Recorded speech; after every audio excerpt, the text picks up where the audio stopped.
অসমৰ জনপ্ৰিয় কণ্ঠশিল্পী তেজস্বিতা বৰুৱাৰ মৃত্যুৰ পাছত এখন ডায়েৰীখন উত্থান হৈছে।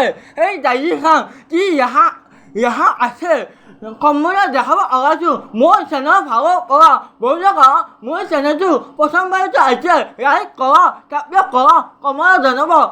ভিডিঅ'টো আৰম্ভ কৰোঁ মোৰ চেনেলৰ ফালৰ পৰা। বন্ধুসকল, তেজস্বিতা বৰুৱাৰ মৃত্যুৰ পিছত সেই ডায়েৰীখন কি ইয়াহা আছে সম্পূৰ্ণ দেখাব ওলাইছোঁ। আহক মোৰ চেনেলৰ ফালৰ পৰা ভিডিঅ'টো আৰম্ভ কৰোঁ। মই নিজে পঢ়িবলৈ দেখাম। আহক। আজি মোৰ বাবে বিশেষ দিন।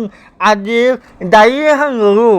কিমান দিন ৰচিম আমি ঘৰলৈ আহি পেলাই লগে লগে ডায়েৰী এখন ল'লোঁ।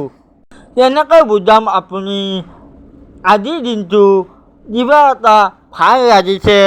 মোৰ বাবে বিশেষ দিন। ভাবিছোঁ এই ডায়েৰীখন মই লিখি যাম। আজি মই বিশেষ দিন সফলতা যাত্ৰা ল'ব ওলাইছোঁ। যেতিয়া মন যাব মই জনপ্ৰিয় কণ্ঠশিল্পী, যেতিয়া মন যাব ডায়েৰীখন সম্পূৰ্ণ লিখিবলৈ যাব পাৰিম, মই আগবাঢ়ি যাব পাৰিম। এয়ে আছিল তেজস্বিতা বৰুৱাৰ কাৰণে। এয়ে আছিল তেজস্বিতা বৰুৱাৰ মৃত্যুৰ পাছত সেই ডায়েৰীখন সম্পূৰ্ণ লেখা হৈছে।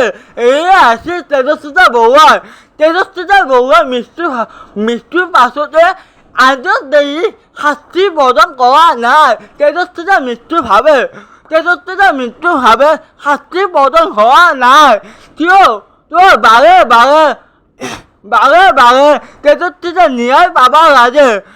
তেজস্বিতা, তুমি দোষী আছা। তোমাৰ ওপৰত মই সৰ্বমনৰ ওচৰত প্ৰাৰ্থনা জনাইছোঁ। এয়ে আছিল মোৰ চেনেলৰ ফালৰ পৰা। জয় অসম।